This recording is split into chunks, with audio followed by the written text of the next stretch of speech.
எங்கள் ஊரில் ராஜேஷ் பேக்கரின்னு ஒரு கடை இருக்குது. ஆஃபீஸில் வந்து எல்லோரும் ஆர்டர் பண்ணி சாப்பிடுவாங்க. எனக்குமே வந்து கண்டிப்பாக ஒரு நாள் ட்ரை பண்ணி பார்க்கணுன்னு ஆசையாக இருந்துச்சு. இங்கே கிடைக்கிற மேகி வந்து சூப்பராக இருக்கும். சரின்னு சொல்லிட்டு கடையிலேயே போய் ட்ரை பண்ணலான்னு சொல்லிட்டு அங்கே போனால் அங்கே கூட்டமே இல்லை.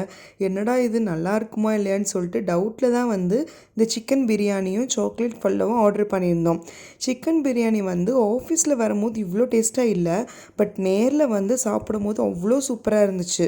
மேலே வந்து ஆனியன்ஸ்லாம் வந்து ஃப்ரை பண்ணி போட்டிருந்தாங்க.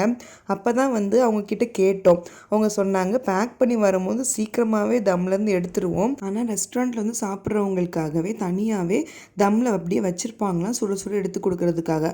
அதனால தான் போல் அவ்வளோ டேஸ்ட்டாக இருந்திருக்கு. இது வந்து ஒரு கேரளா ஸ்டைல் பிரியாணியும் இல்லை, தமிழ்நாடு ஸ்டைல் பிரியாணியும் இல்லாமல் ரெண்டுல நடுக்க ஒரு டேஸ்ட்டில் இருந்துச்சு. பட் ஜீரக சம்பா ரைஸுங்கிறதுனால எனக்கு ரொம்ப பிடிச்சிருந்துச்சு. இங்கே வந்து எல்லா டைப் ஆஃப் ஃபுட்டும் கிடைக்கும் போல், அது எங்களுக்கு தெரியாமல் போயிடுச்சு. நாங்கள் வந்து பிரியாணி ஃபல்டா தான் ஆர்டர் பண்ணியிருந்தோம். அந்த சாக்லேட் ஃபல்டா அவ்வளோ டேஸ்ட்டாக இருந்துச்சு. நீங்கள் கண்டிப்பாக ட்ரை பண்ணணும்னு நினைக்கிறீங்கன்னா கூகுள் மேப்பில் போட்டு பாருங்கள். அம்பலமுக்கில் ராஜேஷ் பேக்கரி.